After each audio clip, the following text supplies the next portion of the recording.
we good? All right. Hello, everyone, and welcome to the main event of ToonFest 2019. I'm very, very, very sorry that we had to keep you waiting, those online as well. As you saw, there was a flunky who started messing things up. But, yeah, he's fine, he's fine. He's here.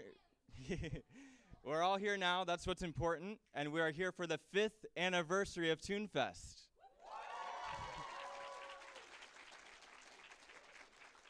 So, of course, some of you have been here for all 5 years, and you're tired of hearing me say this by now. But it is required to begin this panel. I have to ask you, are you tuned enough? Awesome. Awesome, yeah. All right, well, we're going to get started. So, this is, I don't know what happened there.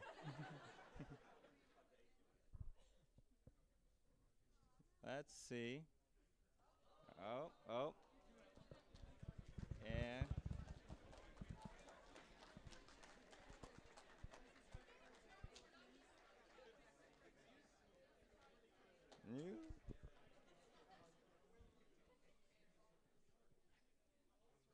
One sec. Don't look ahead. Spoilers. There we go. Okay, we're back. Someone needs to get control of that flunky. I don't know. All right. So, this ToonFest is a little different than past ones. I mean, for the 5th anniversary, our main goal was to make sure that you guys have as much fun as possible. So we may be in a lecture hall here, but we are not going to be lecturing at you. We want this to be an interactive panel. We want you to cheer when you're excited, boo if we say something you don't like. And, you know, yeah, and just follow along with us as we go through some of the things that we've been working on and some of the things coming soon to Toontown Rewritten. So, at our focus for ToonFest this year, we have scaled back announcements a little bit to put a main focus on our activities, making sure that you guys have as much fun as possible. That doesn't mean that there's not going to be some exciting things in here, but I guess we'll let you see as we go along. But the first thing we're going to talk about is, what is Toontown? Does anyone not know what Toontown is? Oh, there is someone. There's a couple. That's why we have these slides. These are for you. So, Toontown is a massively multiplayer online game for kids or for families, parents, whoever you are. It was actually the first family-friendly MMO launched in June of 2003. It won like 14 of the 18 awards it was nominated for. It was kind of a big deal. It is kind of a big deal. We're still going. And it was owned by Disney until September 19th, 2013, when after 10 years, Disney decided to close the doors of Toontown. I'm sure they had their reasons. However, that is where Toontown Rewritten picked up. So, in October of 2013, Toontown Rewritten launched our alpha period almost 6 years ago. Yeah, crazy, right?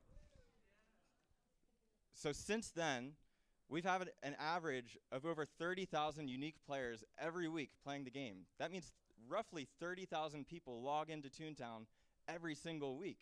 Imagine having all of those people in this room. We would tear down the convention center. We love you guys, though. Wish you were here. We've had almost 2 million registered accounts. We're at 1,820,000 right now. That is insane.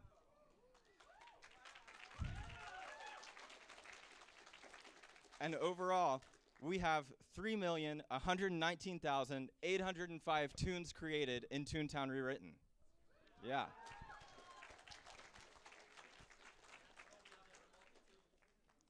So, for our fine folks who don't know what Toontown is, what do you do in it? Well, you're trying to stop a band of corporate robots known as the Cogs who cannot take a joke. You use a full arsenal of gags like pies and anvils, pianos, to stop them, because since they can't take a joke, they blow up when they laugh.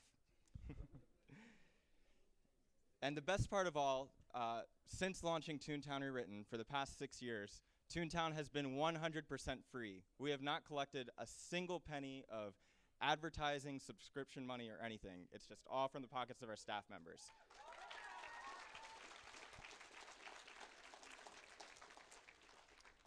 So in this next slide, I have something very exciting to show you, which really goes along with our 5th anniversary of ToonFest. I have done something on my computer. There we go. So, at our very first ToonFest in Owensboro, Kentucky, 5 years ago, we launched the first Toontown Rewritten advertisement that we had ever posted. And today, we have an updated version of that advertisement being seen for the first time here at ToonFest. All right, so here we go. Nope, hang on. Should I unplug this and plug it back in? That's always a good strategy.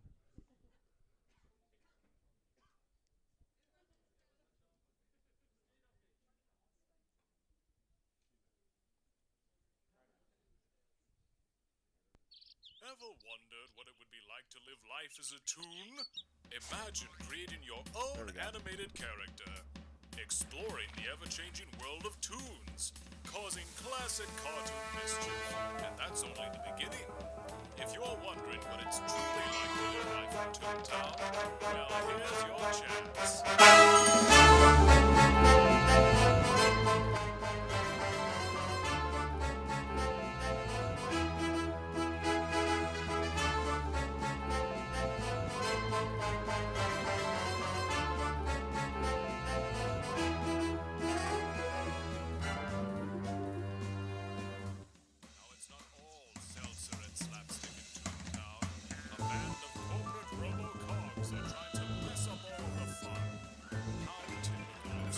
It's up to you and your friends to band together and take back Toontown. How do we defeat them, you say? I'm glad you asked.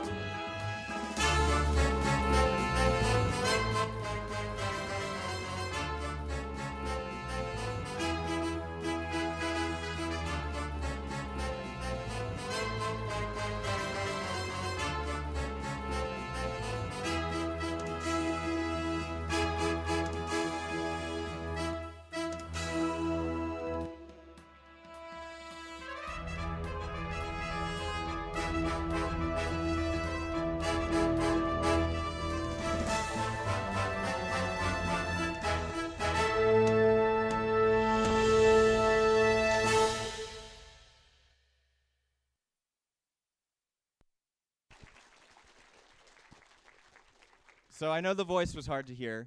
I think I have an idea how to fix it. Would you guys be up for seeing it again if I can fix that voice real quick? Quiet, cool.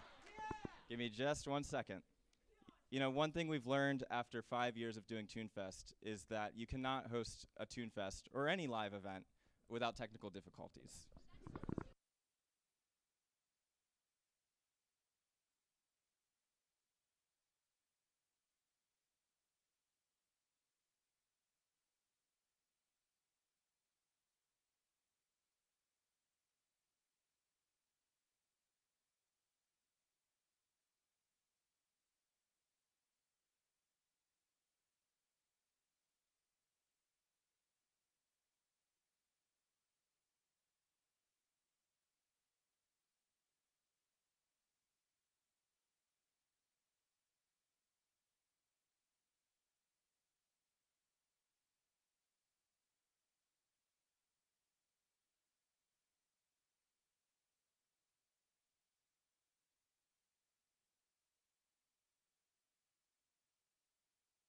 All right, let's see if it fixed anything.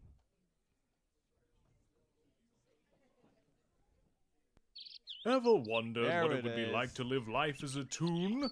Imagine creating your own animated character, exploring the ever-changing world of toons, causing classic cartoon mischief, and that's only the beginning. If you're wondering what it's truly like to live life in Toontown, well, here's your chance.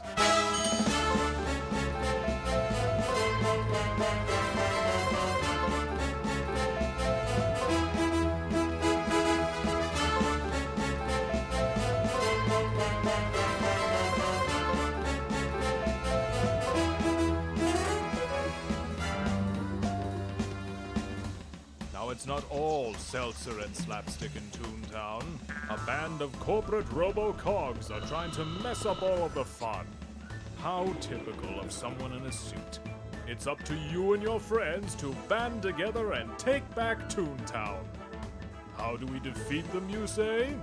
I'm glad you asked.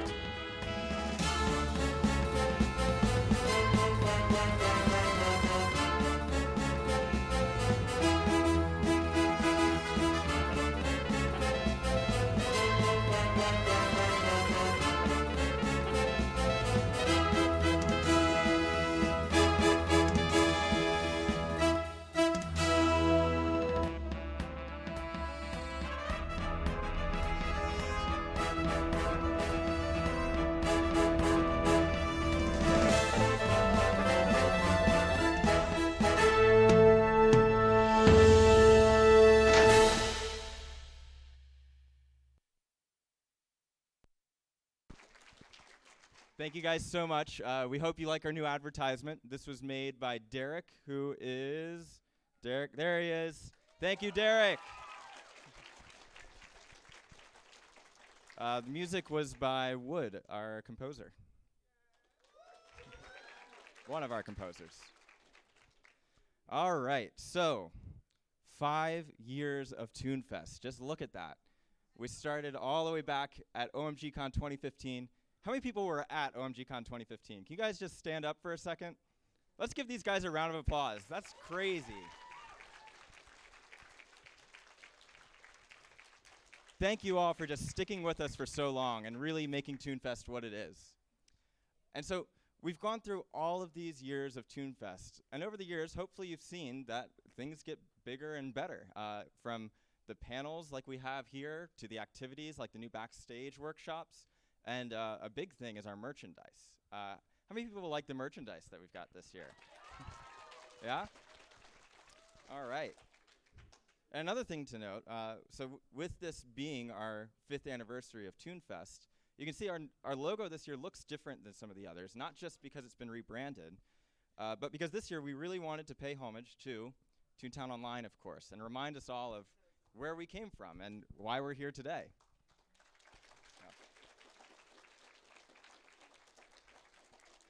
But at this point, I'm going to turn this over to our brand artist, June, who's going to talk about, yep, she's awesome.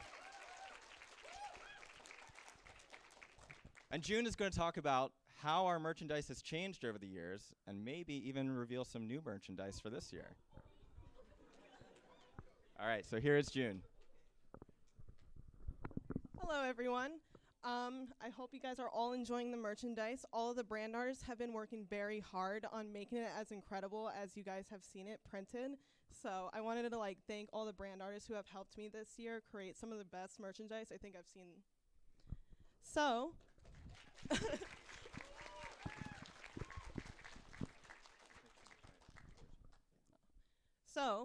I wanted to talk about brand art.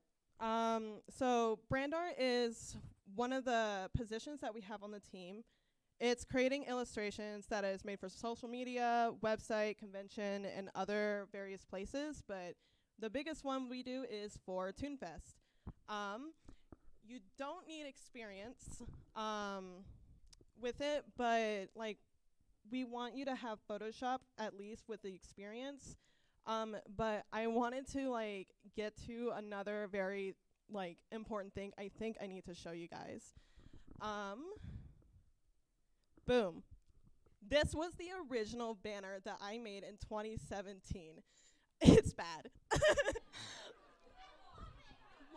But I wanted to show, because I have met so many people who've talked to me and they said, I don't think I can draw like that. I don't think I'm good enough. And I wanted to show this is what I did for the first attempt at the rebrand.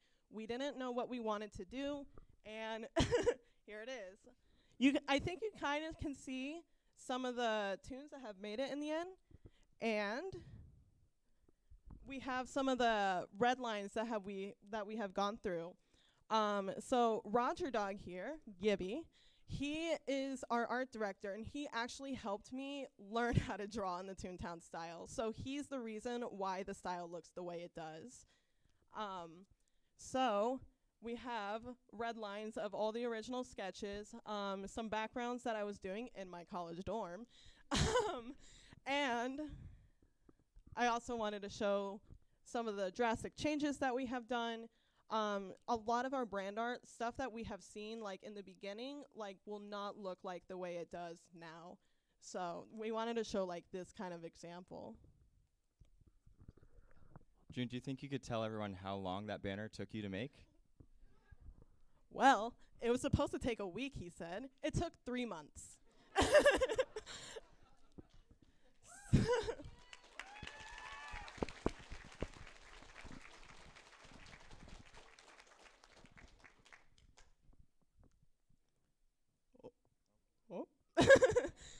So this is for those who went to the 2017 convention. You guys have probably saw the last poster that's on the left.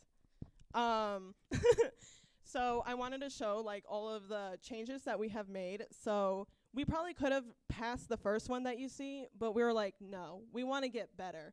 So then we worked on it again with our new rebrand. As you can see on the bottom where it says, "Are you Toon Enough?" It's like from the old poster from 2016. But then we changed some things. I removed the fire hydrant. The poor fire hydrant's gone now. But and then we ended up with the last one. And this was actually before the banner was done. The banner was the last step, which is why if you have looked at the 2017 art, the style has changed a little weird. Like, it looks a little different, but that's because we were really experimenting. So I bet you guys want to see the poster. I can't talk about it just yet because, don't worry, I'm sorry. I wanted to talk about each of our other posters before I show you the new one that you guys will get to have your hands on. So 2016 was actually done by our original 2D artist for the team. Her name was Katie. She actually is the one who made the new logo. Yeah, the old logo. Yeah, she's made all the logos. But unfortunately, she got really busy, which is why we had to start rebranding and recreating our ideas of what we wanted Toontown Rewritten to really be, which is why we wanted to reference and make it really like how Disney did it, but with our own little twist. So I bet you guys want to see the last poster that will be here. So we're not just going to see the last poster, we're going to watch June create the last poster. All right, here we go.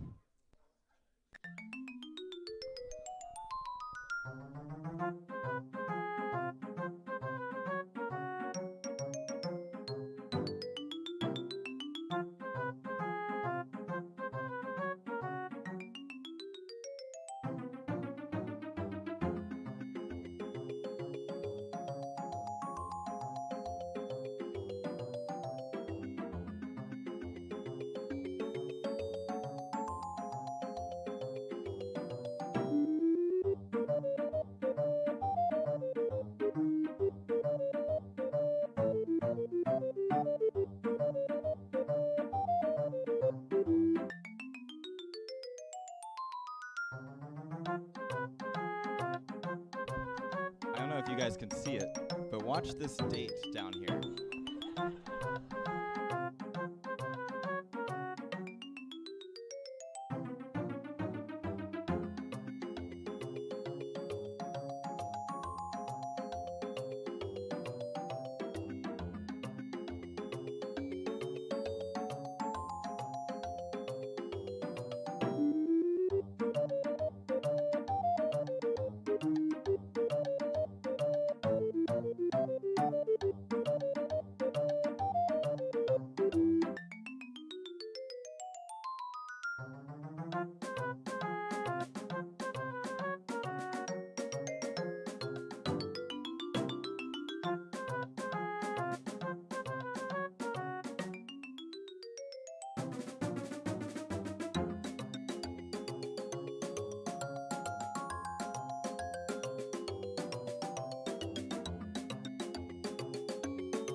Thank you guys. Oh my god.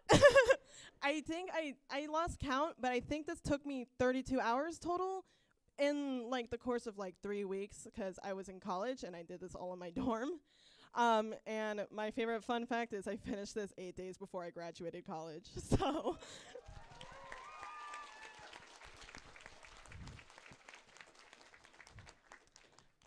but I just wanted you guys to also know I don't draw that fast. I wish. But I'm so glad that you guys reacted that way. I was so stressed out. I was like, oh my gosh, I have to like make this way better than last year's because I was like, oh man. But thank you guys so much.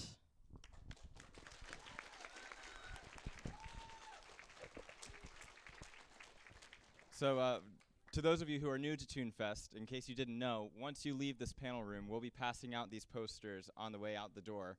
And everyone will get to take home our most complicated poster yet, showing, in case you couldn't tell, this is the very first moment that the silly meter maxed. So that's what the poster is.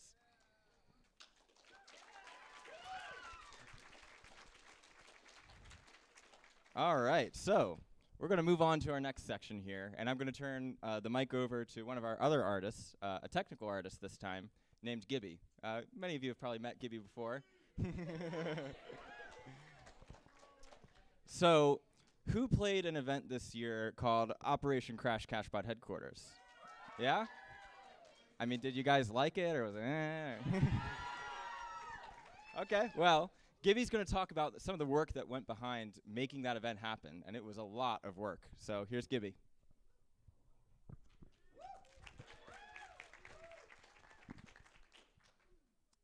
Okay, so the first thing I really want to point out is that there were a lot of people who made this event possible.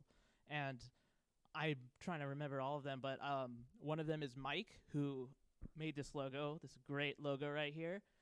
We also had one of our other tech artists, Ziggy, who was with me yesterday for the modeling panel. And there were many other people who helped with all the graffiti, all the other elements to the game. So I just want to give a big shout out to them for really pulling through and making the event as good as possible.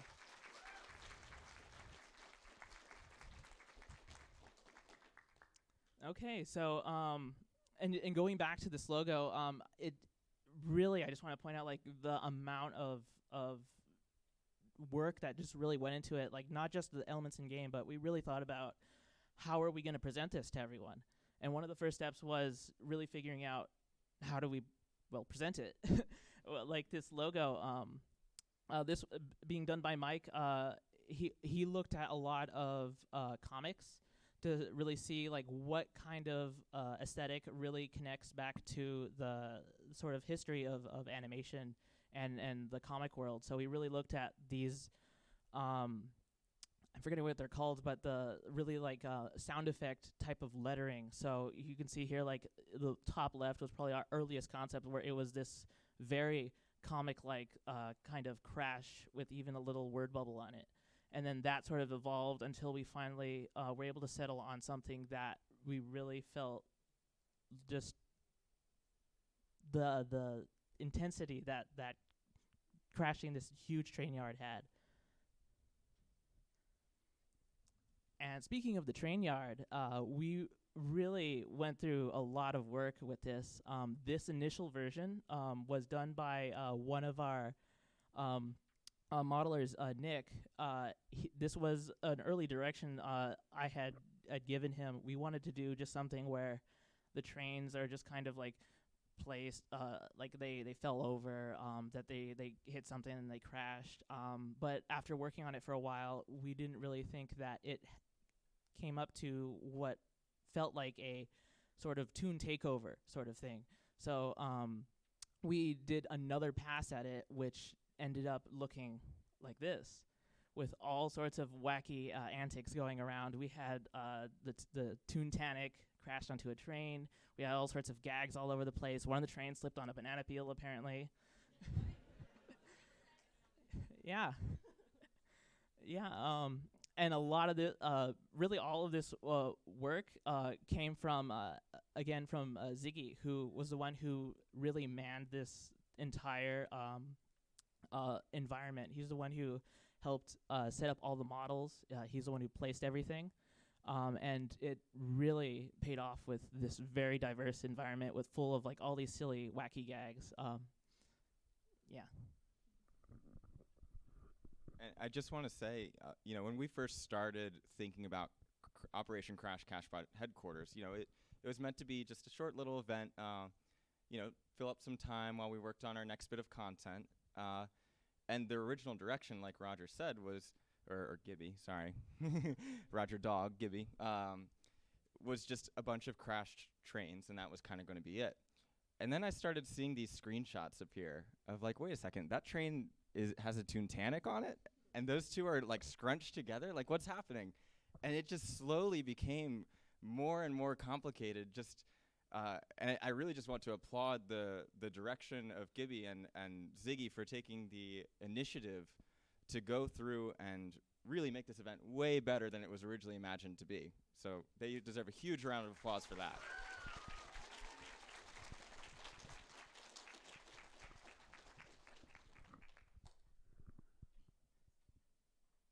Yeah. And of course, even outside of the environment too, we were able to work on these new props. And even going to that sort of scope increase, the left image is actually what we were originally going to go for the new lipstick backpack prize that you got. We did this version. We thought maybe it could work, but then one of our modelers, Tenny, she was able to actually tweak it and make it look even better than what we were expecting it to be. So now it's this really full-on lipstick-looking backpack that you get to wear. And so this is one of those more subtle things. So this prop here was really just going to be sort of a very simple prop that was just going to be placed around. But slowly, as we got more people working on it, this model was done, I know, by again by Ziggy, but textured by one of our texture artists, Dan the Duck, and he really put a lot of both of them really put a lot of effort into really plussing this up, and slowly it just became really the centerpiece of this entire environment. And you can see here, like, this is a piece of the whole thing, but we added spotlights, we added all these crates, all these little bits of wreckage that are just right next to it, and that became the hub of the whole event. And of course, all the graffiti. This was probably the most fun bit of our project because we got to include a lot of people on our team. So if you look at the left images there, those were the initial versions that all a bunch of even really non-artists on the team who've never drawn before had the opportunity to make the wackiest images that they could come up with. And then we had some of our texture artists. Well, actually, no, it was we had one of our modelers actually who is able to do texture art tweak these and make them into these really bizarre looking things. Yeah. Yeah. Oh, and to really close off everything, this is something special from our first test run of the video that we were going to present, the new environment that has all this stuff. So check it out. I like to call this the director's cut of the Crash Cashbot video.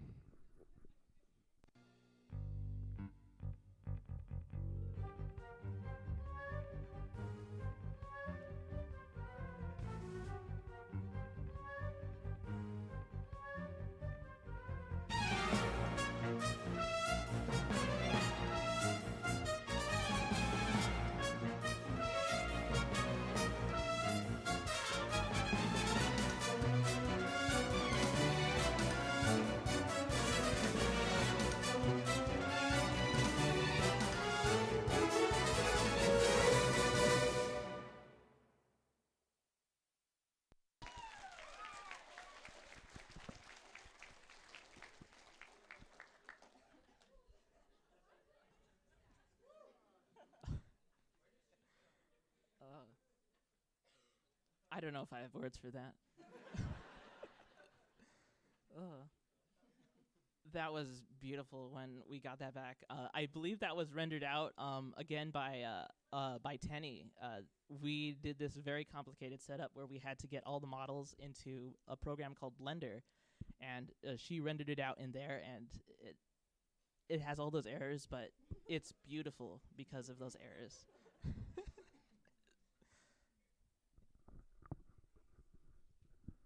All right, so we're going to move on to our next segment of the panel. You guys are back over with me. And this year, I'm going to stand up for a sec. This year, we've had a lot of stuff going on. In November 2018, we released the options update, bringing WASD support to Toontown for the very first time, among other things. Yeah, you're welcome. Then comes, what was it? Was the Silly Meter before? Crash Cash. Silly Meter was before, yeah. Sorry, it all runs together.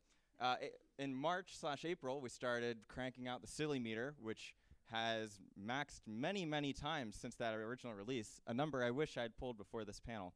I'll figure it out later. And then, of course, as we just talked about, Operation Crash Cashbot Headquarters. So we've been doing a lot this year. And you guys expect us to do even more? I mean, come on, let's hang on for a second. I kind of think that we deserve a break, don't we? Oh, man. Man, all right. So I want to tell you, before I show this next logo, I want to tell you this is not something that is going to be releasing today. It is going to be something that will be releasing, sometime. And I didn't have enough time to put my grand vision into this slide, because what was going to happen is I was going to press this arrow, and the next slide was going to have a cloud over it, a big, white, fluffy cloud. And what was going to happen is the cloud starts to move away, revealing Selbot Field Office logo.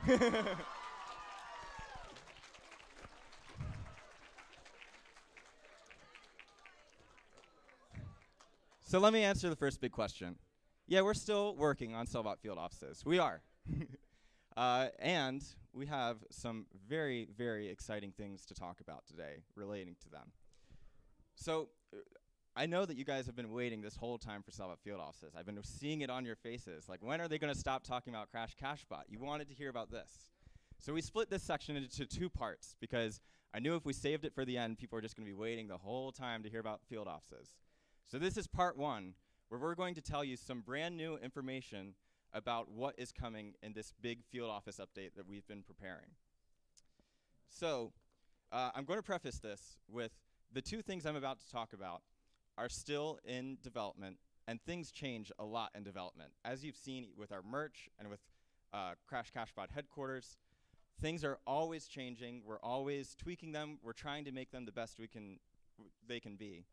And if you've seen this kind of reoccurring theme so far, there's a version of stuff that we could release, like the 2017 poster that June brought up. We could have released that first version, but we're so passionate about what we do, we want to make sure that we're releasing the best version of stuff possible.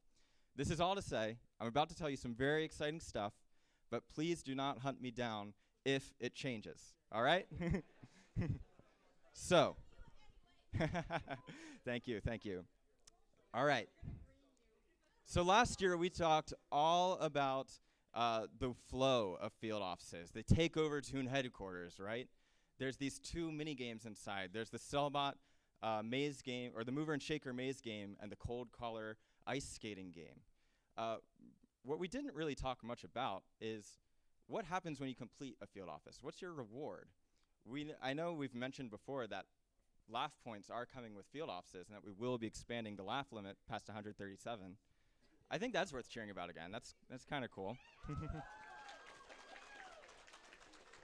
But no, that's not enough. There needs to be something more. So today we are about to unveil what happens, the reward you get when you defeat an annex of a Selbot field office. The remote control. Ooh.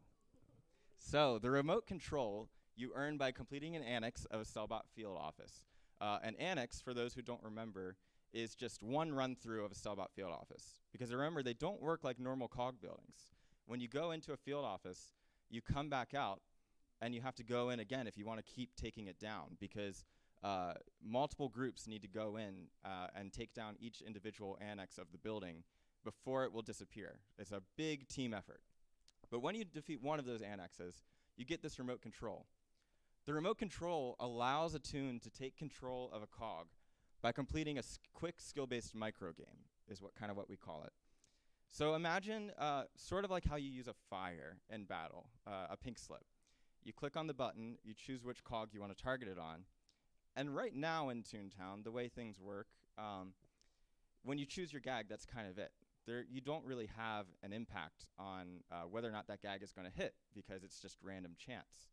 However, this, you are going to have a little bit of an impact, because if you choose this, the remote control, and you choose to target a cog with it, there's going to be a quick little game that pops up while you're going through the round. Again, don't hunt me down if this stuff changes, because we're still prototyping this. But the micro game, we imagine it to be something sort of like the tug-of-war power meter, just a quick little game that you do by either tapping your arrow keys or clicking the mouse that affects whether or not you're going to be able to take control of that cog.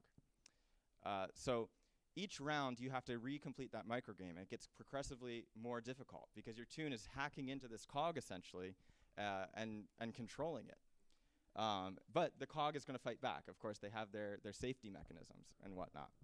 And the cog is going to lose health each round.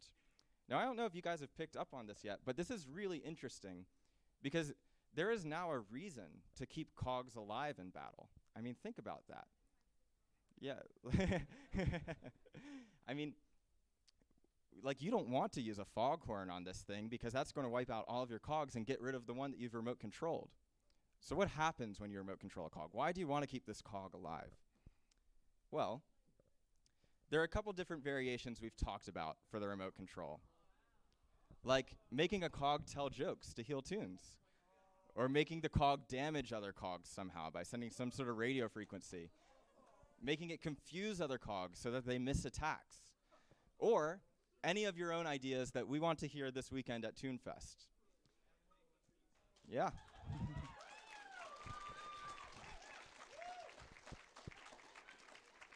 So, you know, Cellbot field offices, we're treating them much like a cog boss.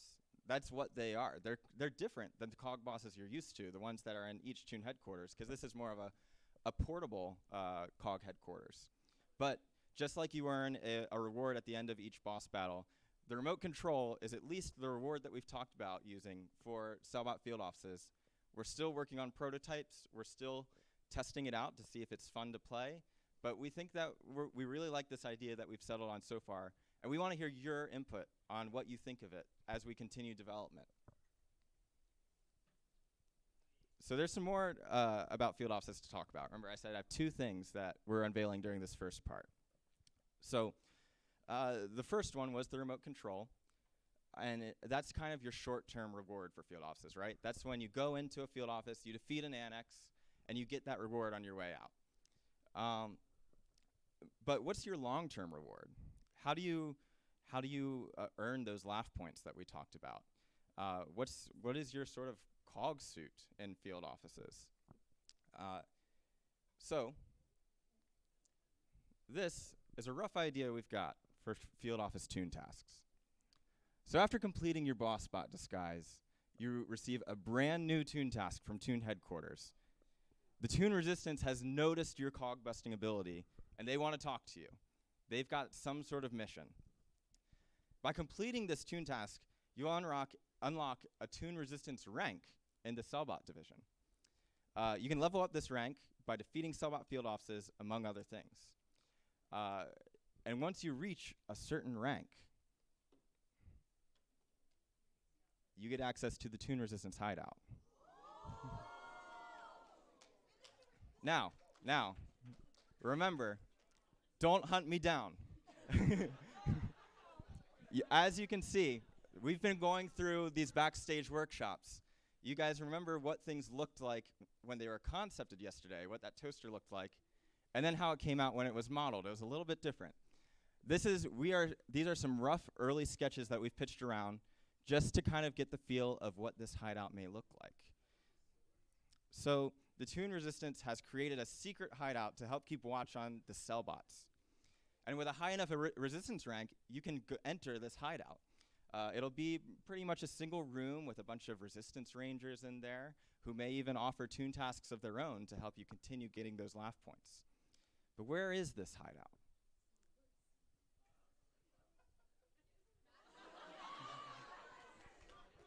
Does anyone recognize where this is? Yeah?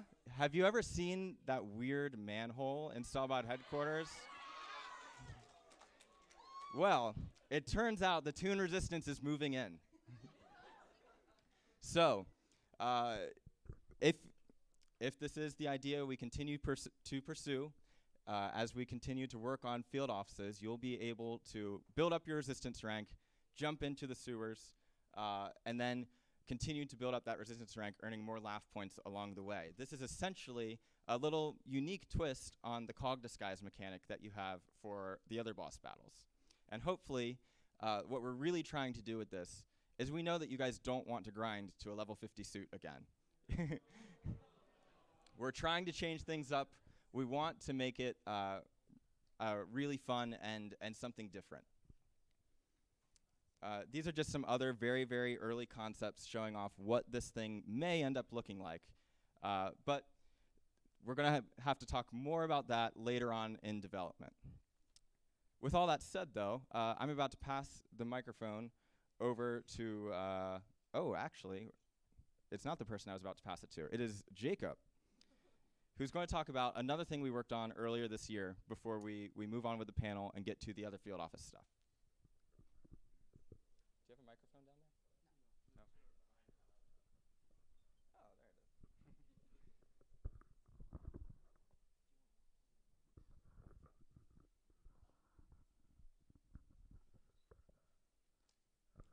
Hello guys, my name is Jacob, otherwise known as the Random Dog to the community.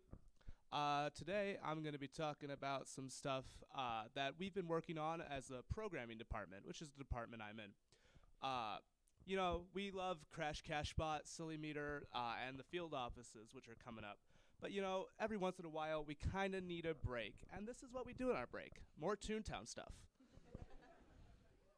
So in January, which is about when we were still programming the Silly Meter and thinking about Crash Cashbot, we decided to host a trolley game jam. Well, we know what the trolley is, but what is a game jam? Well, if you kind of think about it like a hackathon, if you've heard of that, it's an event where it takes place over a limited time, and you prototype, come up with ideas, and just kind of create a whole new thing that hasn't been done before, hopefully. And just bring it from the ground up to be something cool, like a demo. So for a trolley game jam, that's kind of the same thing, except we make trolley games.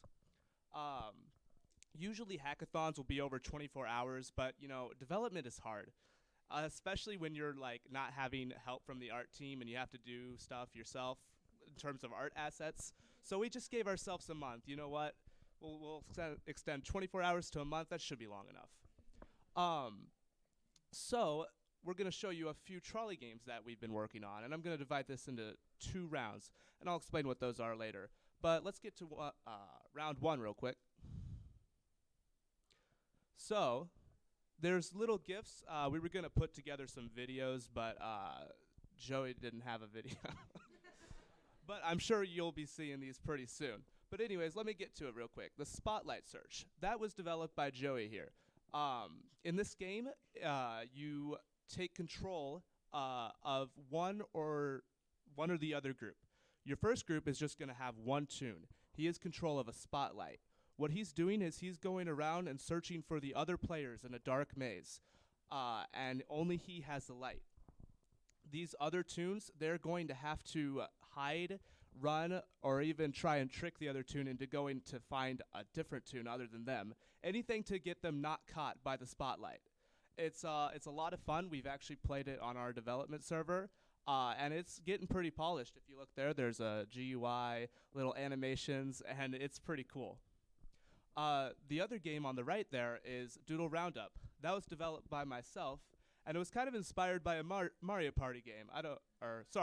Wii Party game, where you wrangle up some sheep. And I thought, hey, that's fun, but this needs more squeaking. So I made it Doodles instead. And your goal is to go against the other player there and try and get as many Doodles into your corner as well. But instead of, just like wrangling them up, trying to hurt them, you can actually use a whistle, and they'll come run into you, just like in-game. And so the goal of that, obviously, get as many Doodles in your goal as you can. So that was round 1. This was stuff that we did during the actual Trolley Game Jam.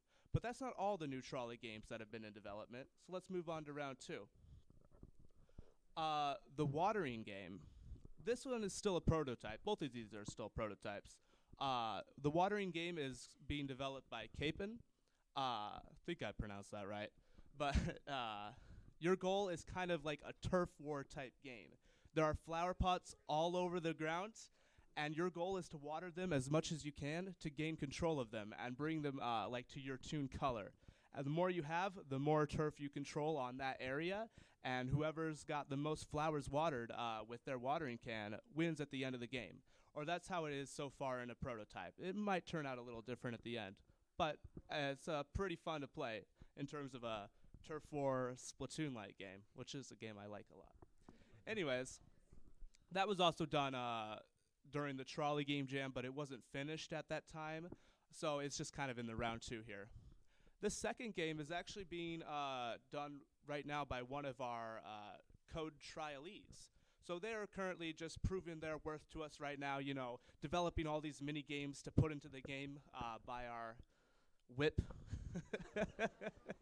I don't think Joey would have phrased it like that. Yeah, I don't know if I approve of what you're saying here. It's okay. I'm sure they'll turn out okay. Well, anyways, this game is also a prototype, still in development. But it's your classic red light, green light game. If you've ever played it, you have like 4 people or, however many people here, and there's someone like at the end of a field or something, and they say, green light, turn around so they can't see you. You have to creep forward to them or run as fast as you can. Either way, you have to get to them before they turn around and say, red light. If they spot you moving before you've stopped, you're out of the game. So what he's doing is he's bringing that into Toontown. But instead of another player, it's no fun-loving cog. And I wish I had a video of this because that cog, he will whip right around, so you better stop moving. It's no tolerance over here. So anyways, your goal is to try and get to him and escape the cog facility over there. So like I said, he's currently trialing for a programming position right now, and we believe in him. You go, Necromoni. But yeah. So a lot of these games, not all of them are finished, but we really enjoy them. And I think at least a couple of them you might be seeing in your game very soon. So stay tuned for that, probably before field offices, but don't hunt me down. And, if all goes well, we may even see that even sooner, these particular prototypes, at a demo station this weekend. You just might. So one thing to note about these trolley games is, as you can tell, they're all using existing assets right now, because the Trolley Game Jam was something that we did as a programming department to just kind of let our creative juices flow and see if we could come up with something in the least amount of time possible. Like Spotlight Search was developed in just a week. Now, of course, that doesn't mean that you should expect us to crank out a trolley game every week, please. Because the thing is, since these are working with existing assets, they aren't ready to be put into the final game. Of course, if we want to fully release these trolley games, they need to visit our art department and get brand new arenas, brand new GUI and everything, and just overall touched up so that they meet our level of quality. However, that doesn't mean that they're not functional. So we'll see what we can do this weekend, and if all goes well, you'll be able to play these games hopefully sometime this evening or tomorrow on the game stations downstairs.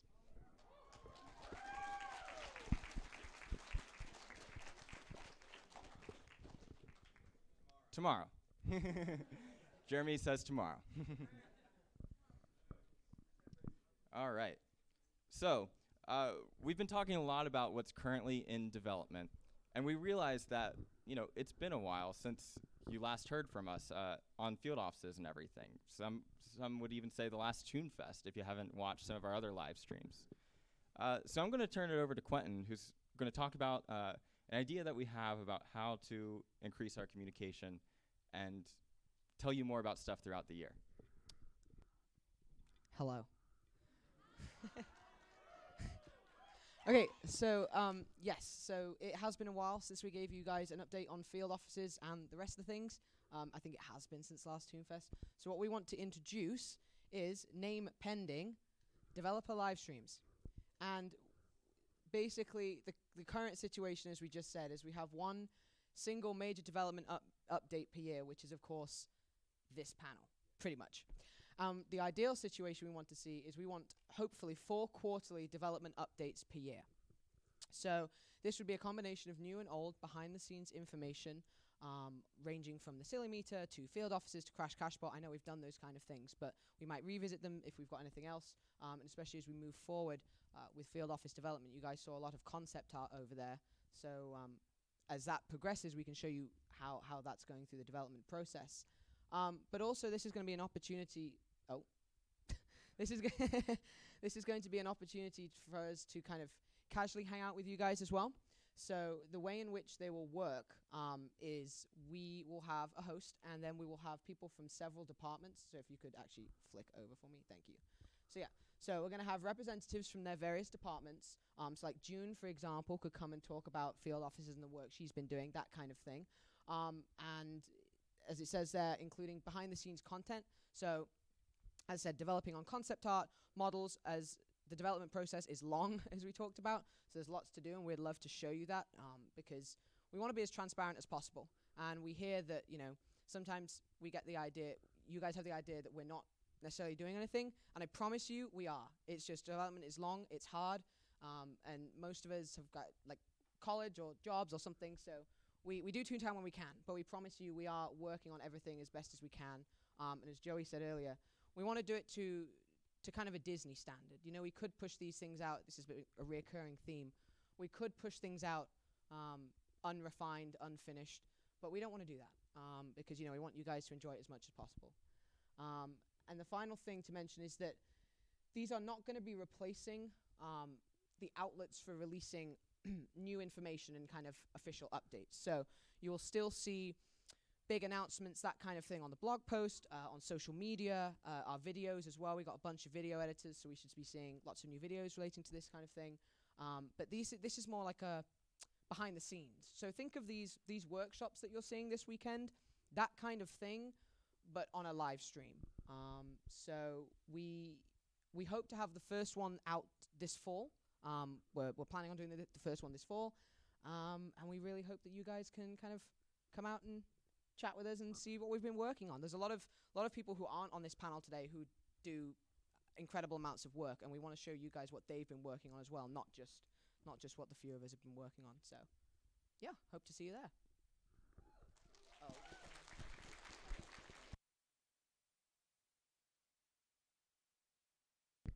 All right, so now here comes part 2, the final part of our presentation, where we're going back to the Sellbot field offices. So we talked about earlier, where field offices are going in development, but where are they at right now? What have we really been doing outside of, like I said, the 3 big updates that you guys are pushing on us? I'm just kidding. So where are they at right now? What have we been doing with field offices? Well, the exciting news that we have to share is that the field office ice game, the cold color ice game, has been deep in development and is really nearing its final stages.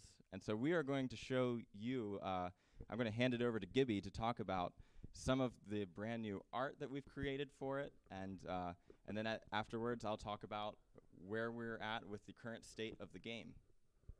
So here is a first look.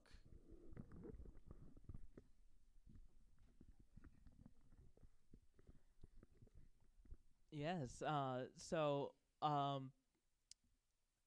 maybe we can quickly go through these just to show like the scale of just how many things. Like we have GUIs, all these different little graphics that we're gonna have in the game. We have all these new props that we're working on, more props that move, even new environments that we got going on. We have new floors for those environments, walls, all these little bits of decoration, all sorts of things, more props. In here, this one's really interesting because you can see here, it took us like 3 attempts to get to that one on the left. That one on the right was my first pass that I did in a very early prototype, that just to get the idea of like how does this fit within the world.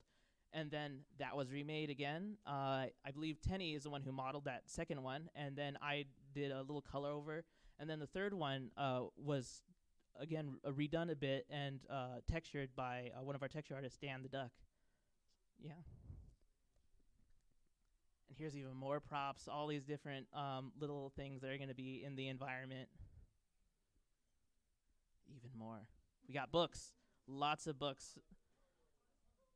Specifically phone books that the cold callers use.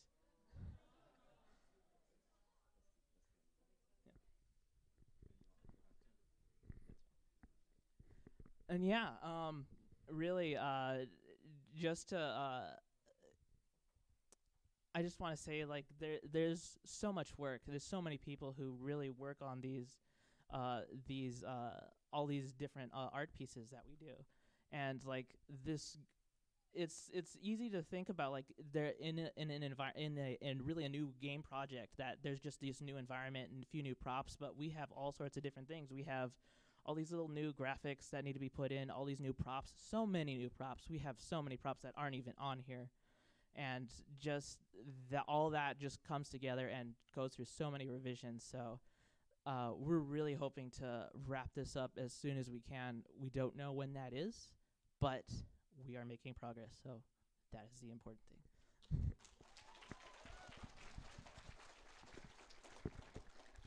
And so don't get us wrong by our still images here. We do have an ice game. It does exist. It is not on these slides because we ran out of time.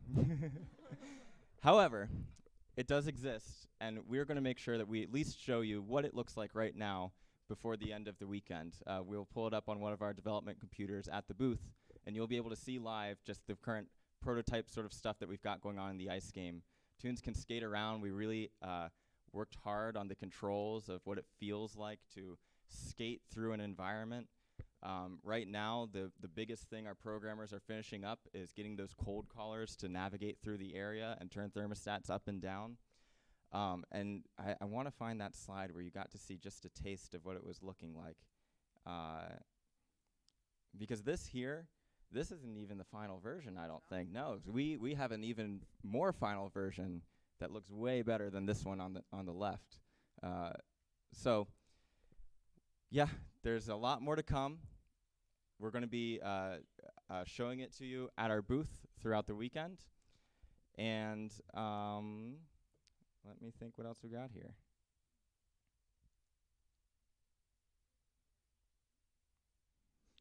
And so really, just to wrap up our main event of ToonFest, we want you to know that field offices are coming. We're aiming to get them out as soon as humanly possible, but it is a huge, huge project. At our booth, you'll be able to see what's going on right now. And I'm just kind of stalling as our team members start heading back to the booth. All right, so let's go ahead and wrap up this this main event with even more stalling by watching that video one more time. I just want to say one more time, thank you guys so much for coming here to ToonFest. Tomorrow we are going to have a big Q&A where you'll be able to ask us tons of questions about field offices. I know you have many to ask. And make sure to stop by our workshops later today. I think we've had to reschedule our texturing one, but we'll let you know what time that is at the booth. So, here's that video. Oh.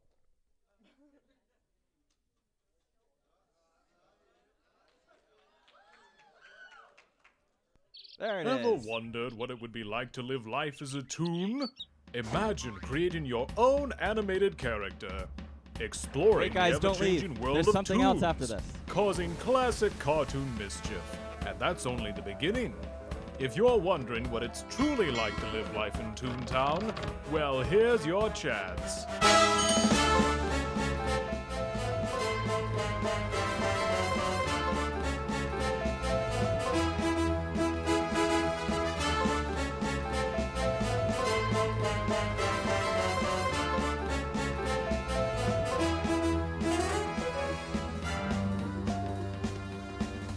Now, it's not all seltzer and slapstick in Toontown. A band of corporate robo-cogs are trying to mess up all of the fun. How typical of someone in a suit. It's up to you and your friends to band together and take back Toontown. How do we defeat them, you say? I'm glad you asked.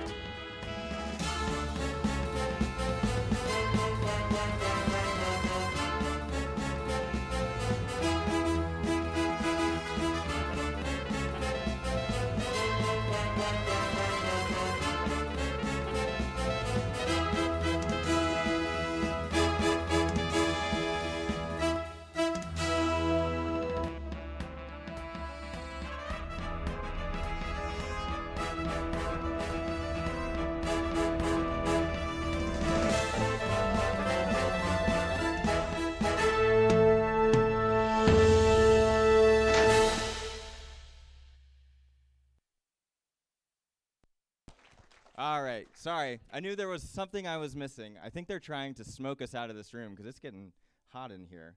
But for the 5th anniversary of ToonFest, something you can also collect on your way out, we have a very, very special edition merchandise here for you.